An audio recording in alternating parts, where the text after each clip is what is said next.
Добър вечер. Добър вечер. Аз се обаждам да ви попитам, вие ли сте Райна или Ева Толева? Да, аз съм. Вие сте закупили около 50 декара земя. С кого разговарям, ако не е тайна? Ами разговаряте с Рени Стоянова, аз съм дъщеря на вашата продавачка. Ами ето, току-що затворих телефона и медведите вие разговарях с нея и Тя говори ли с вас? Като върне сина ми ще дойде по Гергьоден, повели я, впрочем, и аз ще му обясня всичко какво е. Много така ми е просто чудно как е станало това нещо. Вие... И ще видим как ще се решат нещата. Предполагам, че ще бъде добре и за двете страни. Аз също се надявам, аз не мога да разбера. Нали Цеца била говорила с вас и сте рекли, че откъде? Какво говорила Цеца? Откъде река? Цеца, тя е толкова неадекватна, че аз изобщо не мога да разговарям нищо. Тя е човек, който айде да ви обижда. Нищо.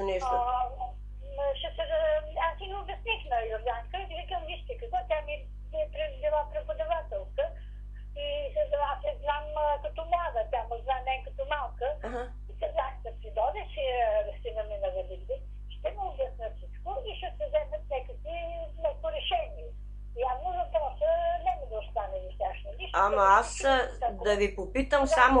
Вие ще му кажа, вика той да се обади, или с вас, или с нея да разговаря и да видим как ще се оправят нещата. Ама вие как сте ги купили? Не можах да разбера. Ходили ли сте на нотариус там да подписвате? За сина ми, тя е подписала пълномощно на сина ми. Ама вие като купувач? Да, ето натурално акта при мен. Ама подписвали ли сте там пред нотариус? Да съм подписала при нотариус? Ами да, нали като купувате? Нищо не мога да ви кажа, абсолютно. Нека той да си дойде, моля ви. Нека той да си дойде, да се разбереме и тогава ще ви се обадим. Дайте, ако трябва телефона ми, вие да се обадете и тогава ще видим как ще... Ама тя работата е много сериозна, знаете ли? Аз затова ви питам.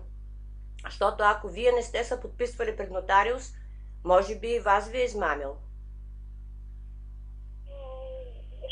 Казах ви, нищо не мога да ви кажа. Как не помните ли на нотариус дали ходихте? На Йорданка, той има телефона и ще се разбереме по тези въпроси.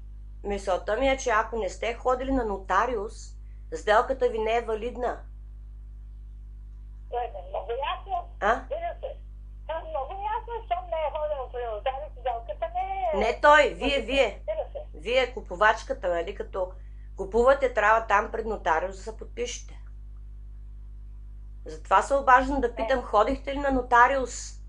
Разбрахме се, моля ви, стига ме питайте, ме разпитайте и без това ми се раздиха нервите. Говорихме с майка ми, разбрахме се, като че дойде сина ми, ще се разберем и ще реши въпроса. Сега ме питате, ме разпитате, няма да ви кажа. Ама знаете ли, че това е много опасно престъпление? Добре. Престъпление? Да.